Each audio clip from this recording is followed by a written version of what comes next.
What's going on, everybody? Gunner here, and today I'm going to talk to you guys about how to cast big flies. Now, my example fly here is a full 12-inch fly, big blunt face full of bucktail, a bunch of hollow ties. It's got a lot of profile and volume, and it's got a lot of hackle to get the length. So it's a natural material with water weight, with a blunt face that's wind resistant, right? I'm trying to choose something that is undoubtedly big and wind resistant. I'm not throwing some 7-inch little synthetic thing that's weight balanced, okay? We're throwing a big musky fly that's full sized, full profile, full everything. Now, what I'm gonna do is I'm gonna make a deal with you guys. I'm gonna step up on that bow, I'm gonna rip off a full fly line and then put about 20 feet on the reel, and I'm gonna shoot a backhand cast 80 feet to the bank. And if I do that, probably, let's go 3 times, maybe not 3 out of 3, but I'll give you 3 times. And if I do that, you guys have to listen to me run my mouth for about 5 minutes on how to cast big flies. Deal? Let's do it. I'm gonna get that guy wet and leave it in the water so nobody's complaining about water stuff.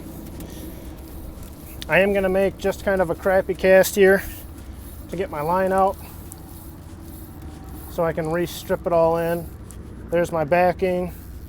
Let's, I don't know, put 10, 15 feet on the reel. So we'll do like an 85-foot cast, and let's just get this guy out there.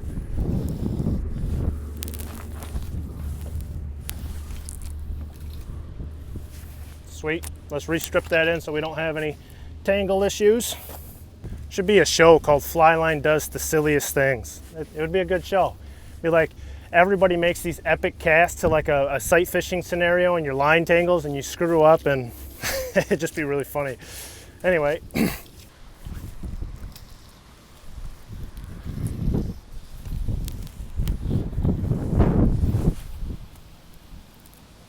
There you go, 85 feet on the money.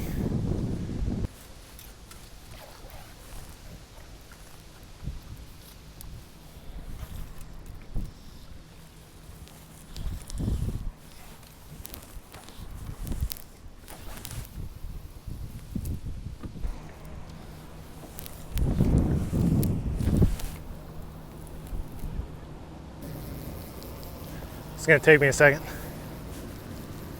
So there you have it. There's just 3 casts, 3 casting examples. 85 feet, pulled tight, nice turnover, lands right against the bank.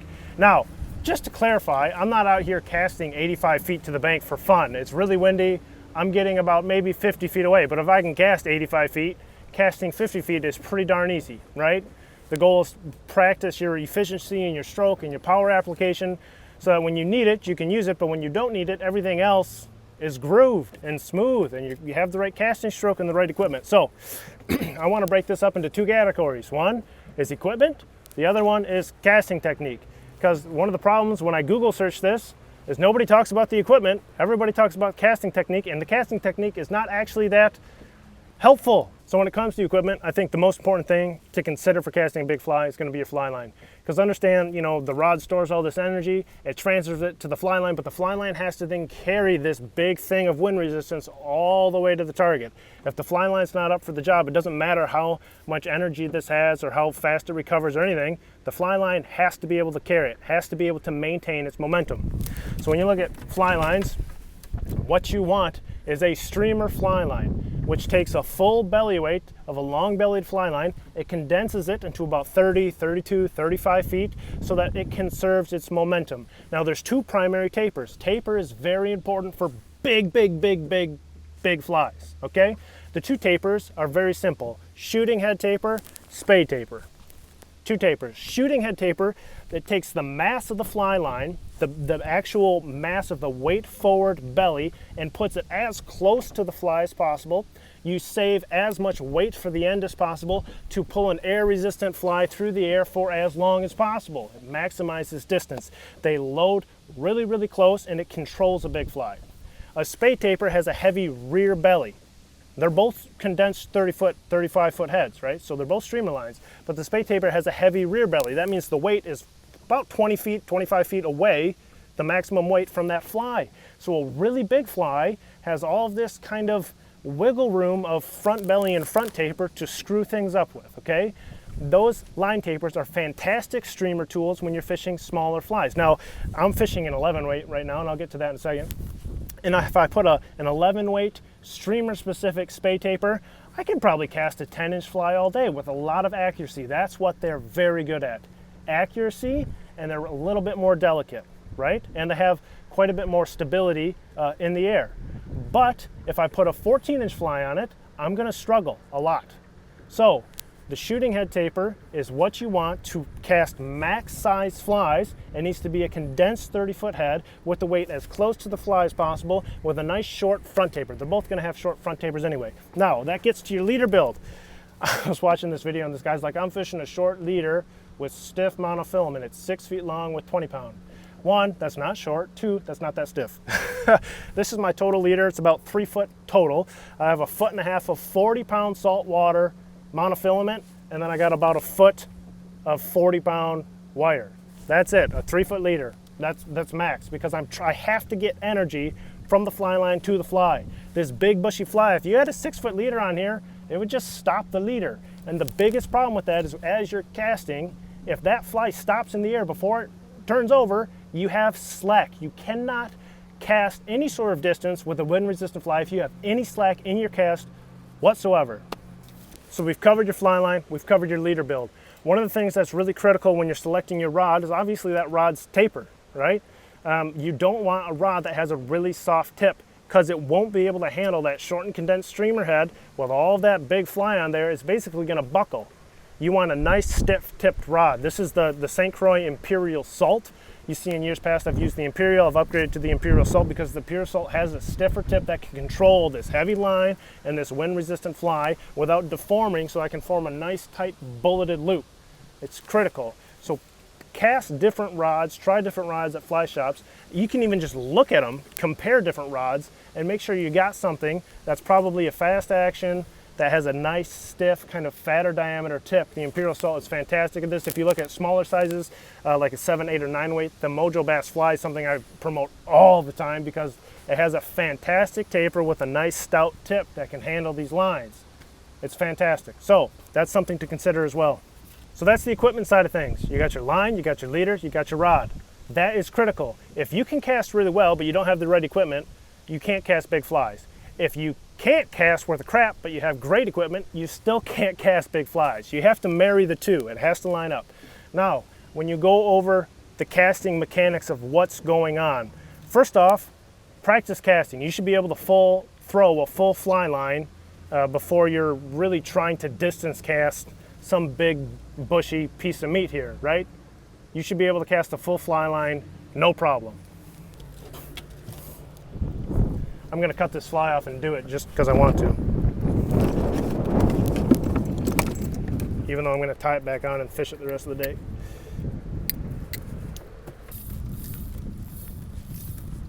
Oh hey, there's my backing, cool. See what we're working with.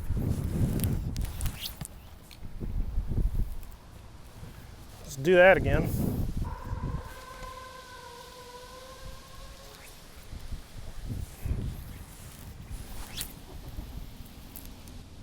Right, you should be able to make a full fly line cast, lickety split with no fly on there. Now, something I want to drive home is the casting mechanics are the same. The casting mechanics are the same. So it's not something people want to hear, but you just need to practice. You need to practice distance. You need to practice no slack. You need to practice properly timed hauls. You need to practice loading the rod and stopping it and doing a flick stop and really being able to transfer that energy, stopping with a high rod tip, aerializing line, shooting it to distance. Now there's a few key elements to this that can immediately help you. So I talked about lines. I talked about how they're condensed. The bellies are only about 30 feet. When you carry line, when you're false casting, only carry the belly plus about 5 feet to haul, maybe 10 feet max. That means you're aerializing 40 feet of line. Do not try to carry a big fly to distance. It's not gonna work. Get that fly line about 35 feet out your head and then shoot it to distance. Literally let it shoot. That's absolutely critical. Do not try to carry a lot of line. Now, one of the other big things is the timing of your double haul. The double haul is obviously putting a lot of extra bend in that rod. It's increasing our line speed. One of the things that everybody does wrong, that I personally do wrong, is I'll begin my forward stroke boom, and then try to double haul. And my hands are coming together. As I'm beginning to cast, it's completely backwards. I'm literally relieving tension while trying to load a rod. Make sure those hands, they have to move together so that your rod always has tension on it. The other thing that you saw me do is I got the fly wet and I water loaded it to slip the head out, carried the head, then shot it to distance. You have to try to get the head out as efficiently as possible, keep everything nice and tight, properly timed haul, stop that rod out of dime, and let it all shoot. So, practice your casting technique, have the correct gear, outfit, rod taper, line taper, leader build. You put both of those together with years of practice, because all you want to do is fish for musky because everything else is pointless. That's how you achieve it. So because I know people are going to ask, this is an 11 weight St. Croix rods, Imperial Salt. This is the Rio Outbound short shooting head. This is the new one. It's a Premier. It has the new slick cast coating on it, which is crazy fantastic, really low friction to be able to shoot. It's a fully integrated line. This happens to be a full intermediate. Those two are kind of my favorite setup. I love the Outbound short shooting head. I happen to have, I think it's a Rise, the Reddington Rise 910. The reel's a little bit light for this outfit. The Bohemian 910 is a little bit better fit as far as proper balance, but it handles just fine. So that's the equipment that I'm using. Let's try to stick a muskie.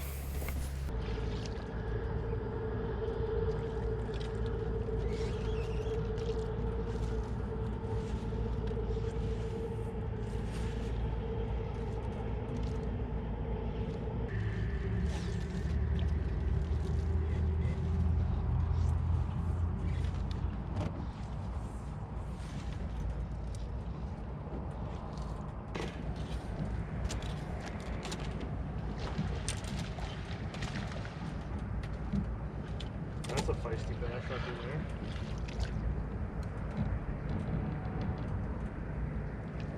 Maybe he wants to eat some musky flies.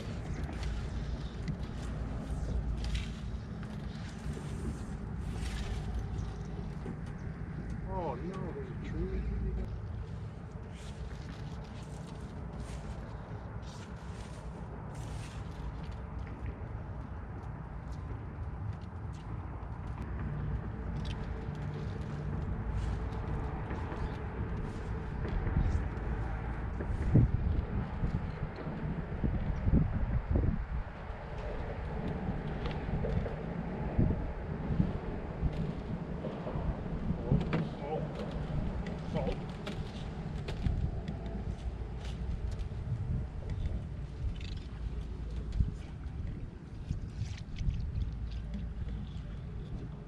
It looked like a 5-pound bass followed that thing off the bank.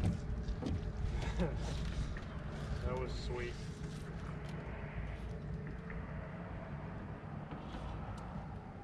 I could just barely see this shadow, but it was definitely football shaped, not musky shaped.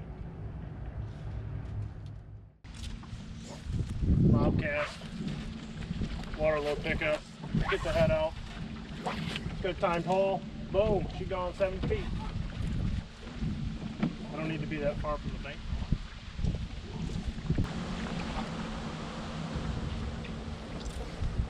Kind of a rodeo thing.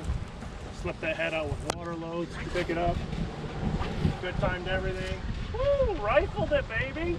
That's what I'm talking about. Eat it, Musky. Where you at? Sorry, I'm getting a little bit excited. I've been filming videos for like an hour. Driving me crazy. Not here to fish, not film videos.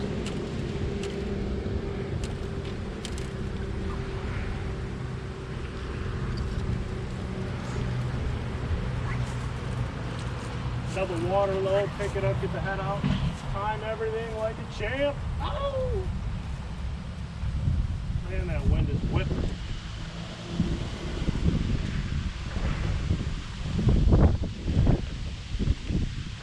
think we're going to go inside that piling, which seems terrifying. I'm going to try it. Should be deep.